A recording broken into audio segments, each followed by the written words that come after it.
Wallet Weekends is back, but first, your legend reveals for tomorrow. Will Shields is your set offensive player. Be honest, a little disappointed just because we got Zach Martin right guard for Most Feared Part 2. Your defensive set player, Michael Strahan, really hits all the thresholds you need. 85 plus finesse move, 85 plus power move, great block shed, solid speed.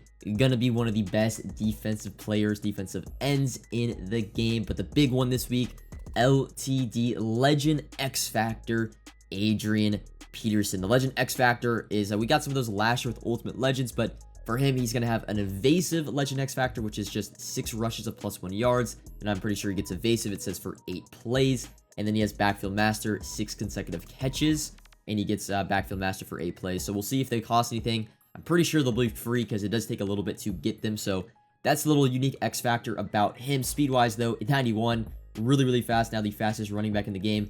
Great trucking, great change of direction, solid catching for Adrian Peterson. His carrying being a little bit low, but he did fumble in real life a lot. One of the best running backs of all time.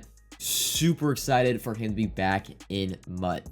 Taking a look at my binder, you will notice one thing, and that is we are not almost fully liquid, but we're getting there. Really, the only thing I still have left from yesterday's selling off period is a few Vernon Davises, some training investments I bought that I'm trying to resell right now. Some team builders, of course, that I've been slowly buying in prep for Team Diamonds, but everything else, all my 87s are essentially gone. Definitely was a tricky Thursday. Most Feared Part 2 not being the best, but Jamar Chase, Zach Martin, the Anthony Walker kind of carried the prices of those sets. Was able to liquidate and make a slight profit on just Thursday, selling champions for a little bit above 500k. If you want extended coverage of the market and how I make my coins, subscribe to the Coin Bible exclusively on Team Get Lucky, link in the description. But getting into the market and investing, and rather what we're not investing in this weekend, there just really isn't anything at a certain price that I really like. Starting out with AKAs, the 87 overall still going for like 110 to 115k. I only would feel warm and fuzzy about them if I'm buying them under like 95, 90k. You can buy them at 105, 110k. However, you're really relying on there being an S tier AKA player on Monday, like another OBJ, as well as the 83 overall AK market is at like 15,000 coins, and that would be like what, almost 120,000 I think it is for the new 87 or an 87 overall fantasy pack. So, you know, if we just get the standard AKA guys and they go for 500, 600k, you're not really making anything. You still can. I probably will pre-build like 2 just in case they're really good, but the prices are just a little bit too expensive, and that really is just because OBJ is still he's still very like relevant and fresh in people's eyes, and that's why the 87s are going for so much. Next up, we talk about Team of the Week. Team of the Week, you really never really buy on the weekends. You gotta have to buy, I would say, Wednesday and Thursday, and I did make a lot of coins buying 87 Team of the Weeks on Wednesday, eventually doing the Jordan Hicks 90 overall set and selling him off. 83 overall Team of the Weeks, I guess you could buy for 15k.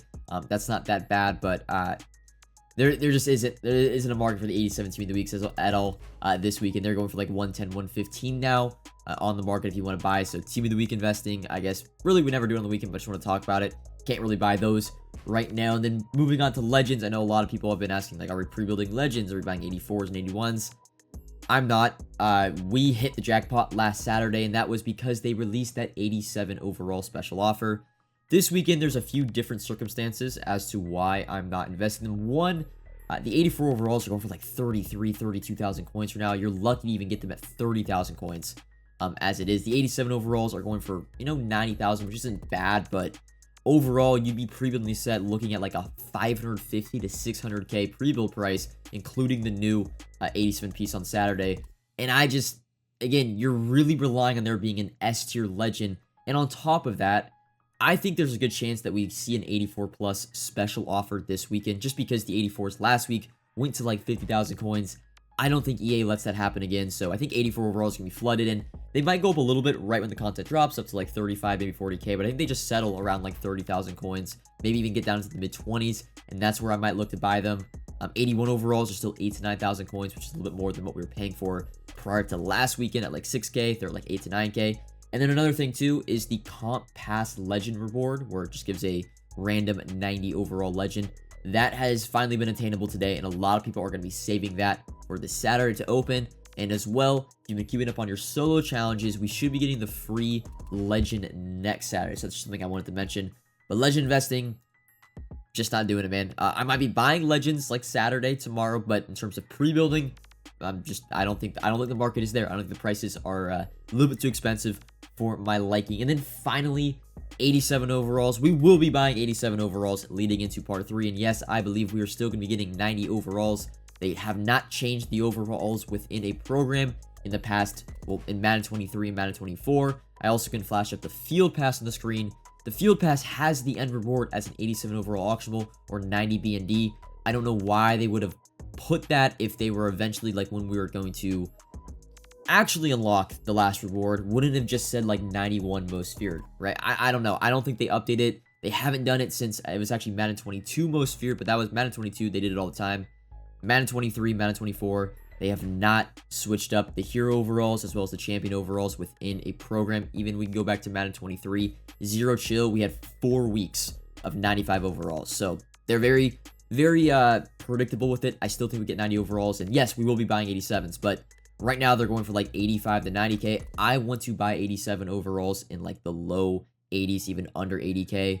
I think that's where I would feel warm and fuzzy on that investment. Because I'll be honest, I've kind of lost all faith in EA actually releasing good champions on Thursday. Moving forward, we've had 2 good Thursdays, in my opinion. And like the other 6 or 7 of them have just been dreadful.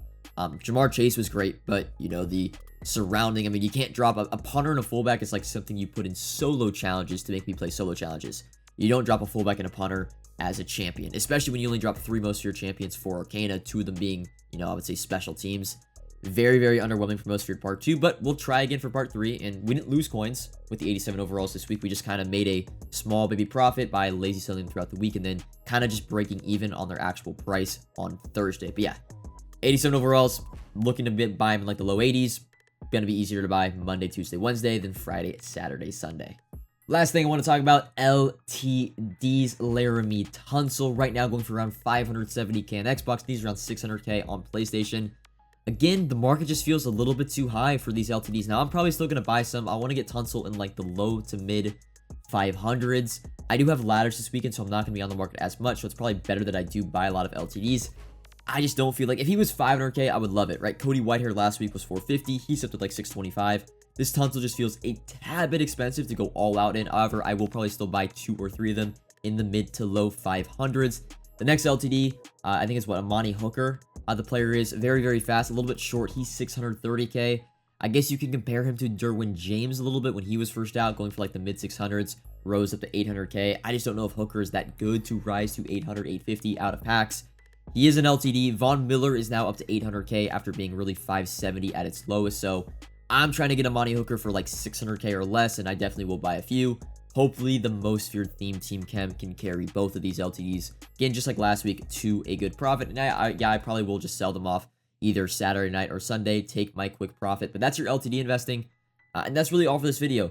There just isn't that much to do investing-wise in the market. Of course, you can always flip cards. There's always sets out that can make profit. But I don't want to ruin the sets and just say them in this video. Just simply do the math. It takes like 15 minutes and you could find 5+ profitable sets.